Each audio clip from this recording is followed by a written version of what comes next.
حضرت علامہ محمد اقبال رحمۃ اللہ علیہ فرماتے ہیں، مومن ریشم کی طرح نرم اور فولاد کی طرح سخت ہوتا ہے۔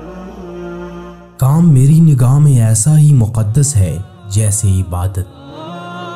مہمان نوازی پیغمبروں کا خاصہ ہے اور فقر کی پہلی منزل کسب حلال ہے۔ انسان کو ہمیشہ یہ یاد رکھنا چاہیے کہ نیک عمل کبھی ضائع نہیں ہوتا۔ دل ایک ایسی چیز ہے جو امیر کے پہلو میں نہیں ہوتا۔ یقین ایک عظیم قوت اور انصاف ایک بیش بہا خزانہ ہے اور صبر ایک عظیم سعادت ہے۔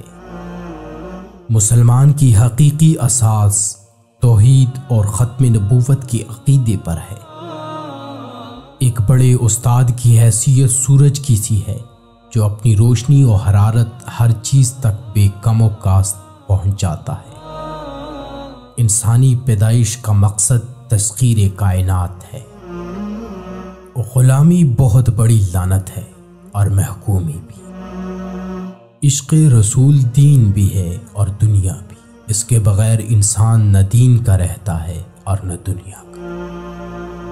وہ بندہ کبھی ذلیل نہیں ہو سکتا جس میں یہ ایک خوبی ہو کہ وہ عاشق رسول ہو۔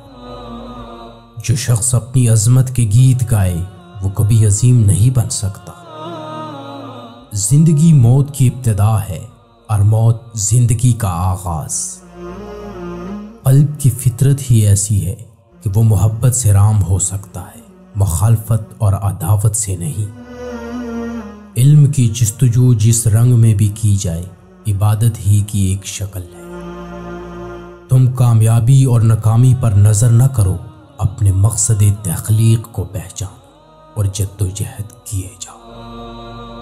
مصیبت ایک عطیہ خداوندی ہے تاکہ انسان پوری زندگی کا مشاہدہ